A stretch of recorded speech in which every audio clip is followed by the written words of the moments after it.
leaders. It shows just how much of a squeeze she's really in.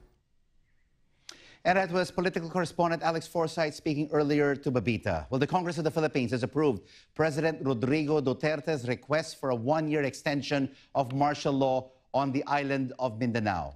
Mr. Duterte says his goal is to totally eradicate Islamic State-inspired terror groups by the end of the year. It is the second time senators and congressmen have extended the emergency measures on the southern Philippine island. For the latest, let's cross over now to Manila, and we're joined by the BBC's Howard Johnson. Howard, the battle for Marawi against these Islamic insurgents ended in October, and the president said he only wanted martial law until the end of the year. So why is Congress giving him until the end of next year?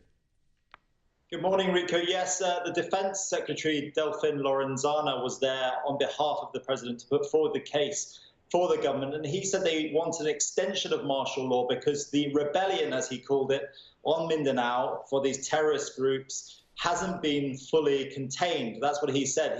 There's concern that maybe the Mauti group or members of Abu Sayyaf might pop up in another town or city in Mindanao and cause trouble there. And also, there's this spectre of the MPA, the New People's Army, the communist armed group.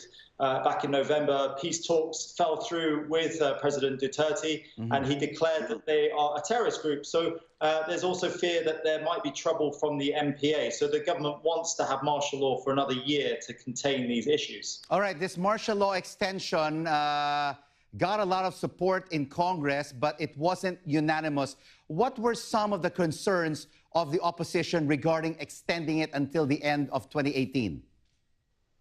Yeah, the vote was 240 in favor, 27 against. The opposition senators and congressmen, their issues really were that this could be a throwback to martial law in the 1970s under Ferdinand Marcos. We must remember back then there were something like 70,000 cases of human rights abuses, tortures, killings, abductions, a nasty period for the Philippines. So there's concern that if you can start to have martial law in the south of the country, it could spread nationwide. And opposition Senator Frank Drilon said that this could be a precedent, that this could cause, as he said, a prelude to nationwide martial law.